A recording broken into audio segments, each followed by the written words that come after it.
What's good, Dragon Ball Super fans out there? It's your boy Rebel here, back again with another video for you guys. Today we're going to be talking about my expectations for chapter 63.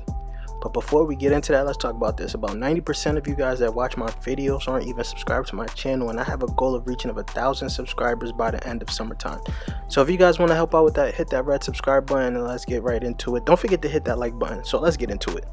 So chapter 62 was fire.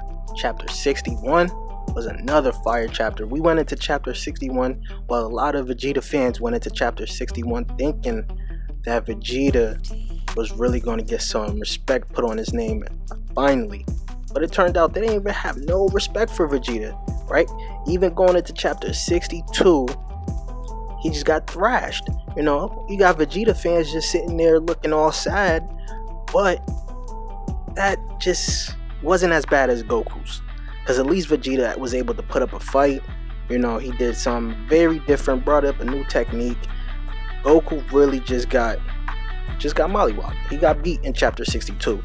Now going into chapter 63, right, we got left with a cliffhanger of Merus finally arriving onto the battlefield. Some people was thinking that it was Whis that opened up the little barrier, but no, it was of course Merus. You could just tell it was Merus, right? So now Merus is on the battlefield.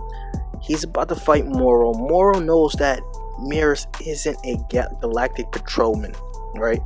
So does Moro have any inkling of, like, you know, angels, of anything like that? Because he's going to be fighting Merus, but not Merus going full out, because I assume why he went into his galactic patrol costume was because he wasn't going to be able to go full out, so he doesn't break the code of, you know, the angel law and potentially get erased. But he will be fighting, let's say maybe half his strength, but he will be using his weapons and stuff. So it will be interesting to see how this fight will play out, because we will get to see an angel in action, but not in full-on action. He will be fighting Moro, who has shown to be very OP at this point in time, has Vegeta's techniques under his belt, has Piccolo's techniques under his belt, being able to regenerate, being able to, you know, use whatever Vegeta techniques what Vegeta learned on, you know, Planet Yardrat, which so far has only been shown to be spirit fission, spirit separation. But if there's more will know, and more will have it. So it'll be interesting to see how that fight itself will play out. But from here right now, I'm expecting this fight to be pretty big, because I've been saying this for the longest time, that Merus will be the one to beat Moro or help beat Moro, right? So this is the opportunity that we get right here. But Merus not going full on out, because at first I thought he was going to really, you know, sacrifice himself to actually beat Moro, but it's not looking like that may be the case. That may not be the case.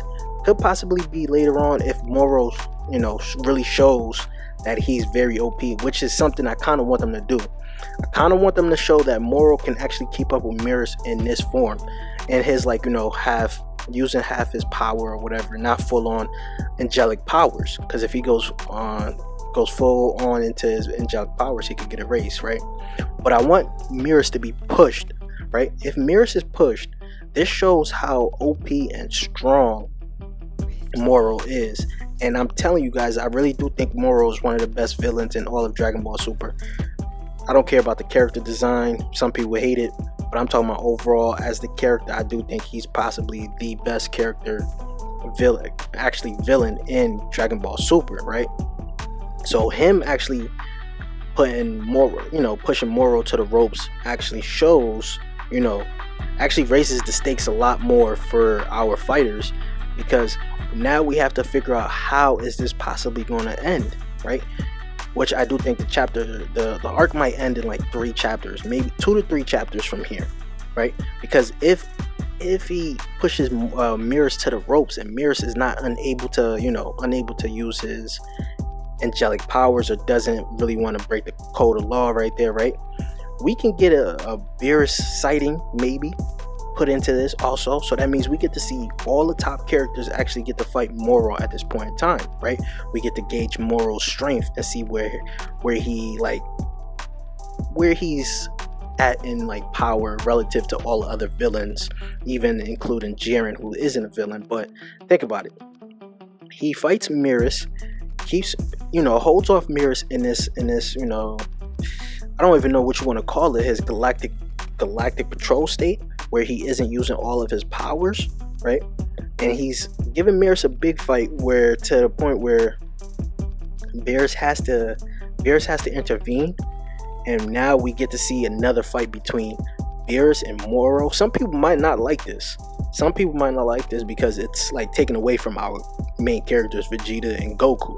But to be honest, this could be very good, because it raises up the stakes a little bit more, showing that Moro is not a villain to joke around with, right? You have to take this man very seriously and have to take him out. But if that's not the case, of course, Dende is out on the battlefield. Dende and Krillin, they can, give Goku and Vegeta their energy back, and we could possibly see fusion. Who knows? We can possibly see Gogeta still, or Vegito still in this arc, because from what I get the sense is that for the spirit separation to actually work, you have to be the first to contact the opponent. So even though Moro knows the spirit separation, he has to be the first to contact to hit Gogeta.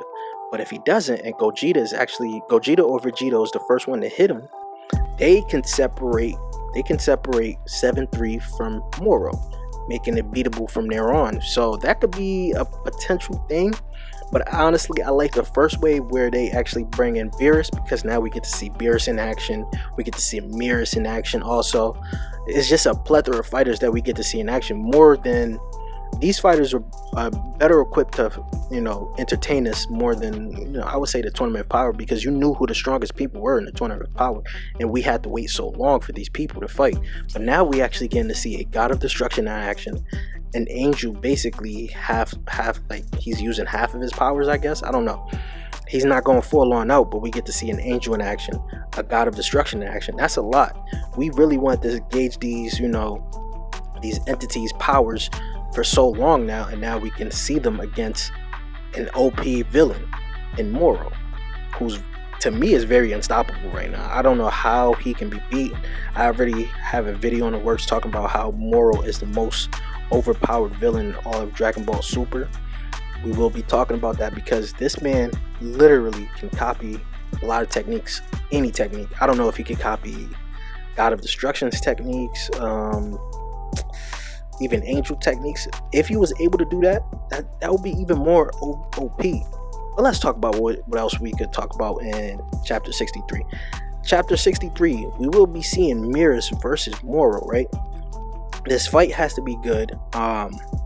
He might be there just to delay Moro a little bit, while Goku and Vegeta are being revived, given a sensu beam basically to re-enter the battlefield, which is what I mean. That we may even get to see a three-way fight. Goku, Vegeta, Merus, and his his galactic patrol. I don't even know what I want to call it, like using half his angelic powers or no angelic powers. I don't know. But we could see a three-way fight between those three versus Moro, which would be kind of dope, right? Like I'm saying, this arc right here is very good. It's looking like it could be the best arc in all of Dragon Ball Super since it came out. It could rival Tournament of Power, the Zamasu arc, Future Trunks arc, Battle of Gods. It could rival all of those arcs. So, but let me know what you guys think though. Leave your thoughts in the comment section down below. What do you want to see in chapter 63? How do you think the rest of the arc will play out? Leave your thoughts in the comment section down below. And if you haven't subscribed already yet, please do so. We're on the road to 1,000 subscribers. So if you guys want to help out with that, hit that red subscribe button, and don't forget to hit the like button. And I'll check you guys later. Peace, YouTube.